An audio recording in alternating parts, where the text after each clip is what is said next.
Good morning, students. This is your EVS class, and we were doing chapter number 20 Unity in Diversity.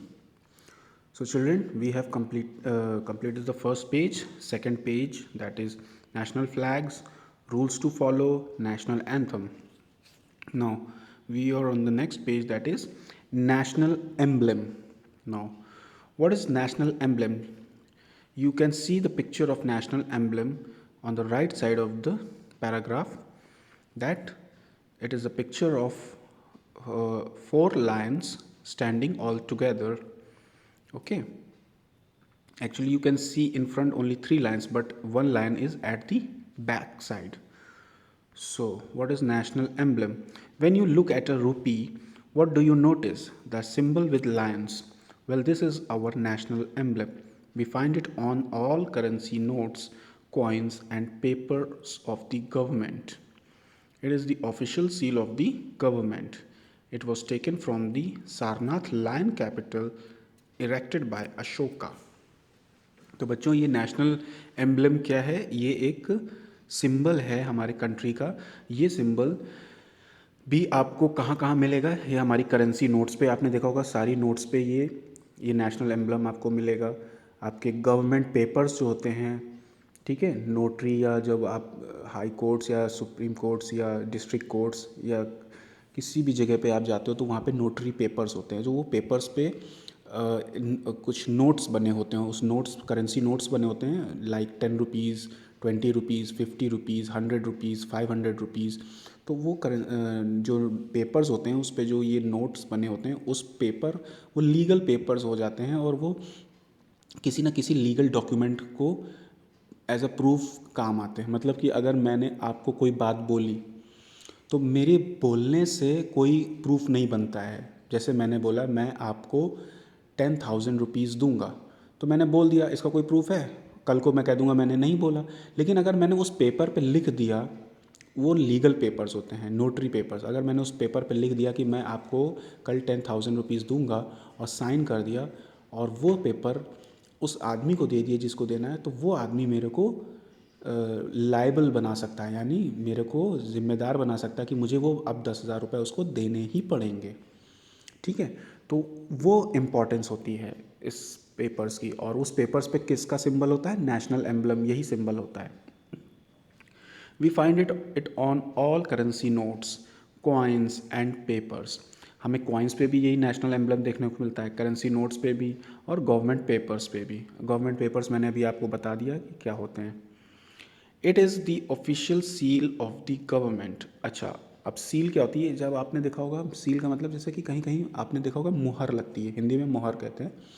जहाँ मुहर लगती है, मुहर में भी कहीं ना कहीं पे इस मुहर में ये नेशनल एम्बलम बना होता है. जैसे कि हाई कोर्ट की जो मुहर होती है उसमें भी ये बना होता है, पुलिस डिपार्टमेंट में भी ये बना होता है, आर्मी में भी ये नेशनल एम्बलम बना होता है.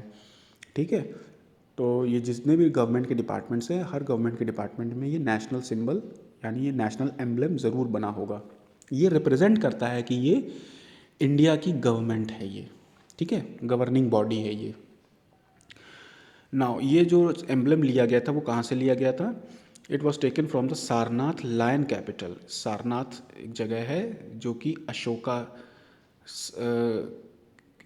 का, वहाँ पे एक अशोकन पिलर है. वहाँ पे अशोका, जो किंग अशोका के बारे में मैंने आपको पिछले वीडियो में भी बताया था कि हु वॉज किंग अशोका.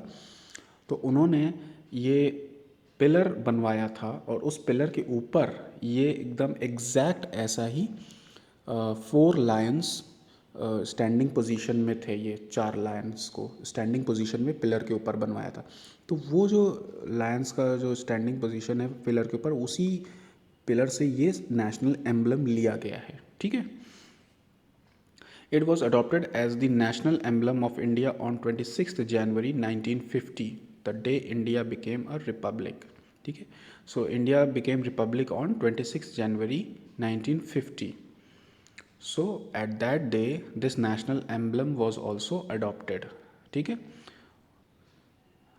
और forming an integral part of the emblem is the motto inscribed below in Devanagari script. Satyamev Jayate means truth alone triumphs. सत्यमेव जयते हमेशा इस एम्बलम के नीचे लिखा रहता है। सत्यमेव जयते का मतलब होता है कि ट्रुथ अलोन ट्रायम्स, मतलब ट्रुथ मीन्स सत्य की हमेशा विजय होगी, और सत्य ही अकेला ही विजय कर सकता है, उसको किसी के साथ की ज़रूरत नहीं है। ठीक है, और सत्य ही अकेला ही विजय हो सकता है, और बाकी और कोई असत्य या कोई और चीज़ विजय नहीं हो सकती। विजय means triumph means victory. Okay, victory. Now the other symbols are like national songs. The national songs of India are like Vande Mataram, that was composed by Bankim Chandra Chatterjee. एक और भी सॉन्ग है national song, जैसे कि सारे जहाँ से अच्छा, हिंदोस्तां हमारा, ये भी नेशनल सॉन्ग है। वंदे मातरम भी नेशनल सॉन्ग है। तो इस तरह से नेशनल सॉन्ग हमारे दो हैं नेशनल सॉन्ग्स। बट जो एक सॉन्ग है जिसको रविंद्रनाथ टैगोर ने गाया था, वो हमारा नेशनल एंथम बन गया है, जो कि मैं आपको पिछले वीडियो में भी बता चुका हूँ कि जन गण मन इज़ आवर नेशनल एंथम। ठीक है, और वंदे मातरम और सारे Jahan Se Accha is our national songs. Now, did you know that Vande Mataram was sung by Tagore in 1896 during the session of the Indian National Congress? ठीक है, ये 1896 during the session of the Indian national Congress. ये बेटा आप लोगों को class 5 में पता चलेगा कि what was Indian national Congress. Indian national Congress जो है वो आज जो कांग्रेस पार्टी है वही है इंडियन नेशनल कांग्रेस। और इसकी सेशंस मतलब इसकी एनुअल मीटिंग्स होती थी। एनुअल मीटिंग्स होती हैं, आज भी होती हैं। हर साल इनकी एनुअल मीटिंग्स होती हैं from the year 1885। 1885 year from the year 1885 से लेकर इनकी आज तक हर साल एनुअल जनरल मीटिंग, या आप कह सकते हो एनुअल मीटिंग, या उसको ये लोग सेशन बोलते हैं। तो इनकी मीटिंग्स होती हैं अलग अलग जगहों पे पूरे इंडिया में। तो उसी एक मीटिंग में इन 1896 में ये वंदे मातरम सॉन्ग गाया गया था बाय रविंद्रनाथ टैगोर। ठीक है।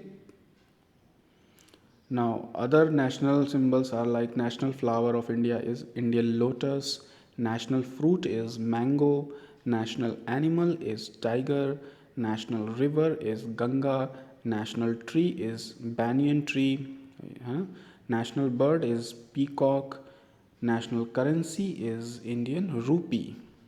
Okay. Now it is below written that did you know that this rupee symbol was designed by Udaya Kumar Dharmalingam. ठीक है, Uday Kumar Dharmalingam. Like every currency has their own symbol. तो इंडियन रुपी की भी जो एक सिंबल बन गया है वो है रा। हिंदी का जो रा होता है उसको एक क्रॉस करते हुए लाइन है, you can see clearly in the picture.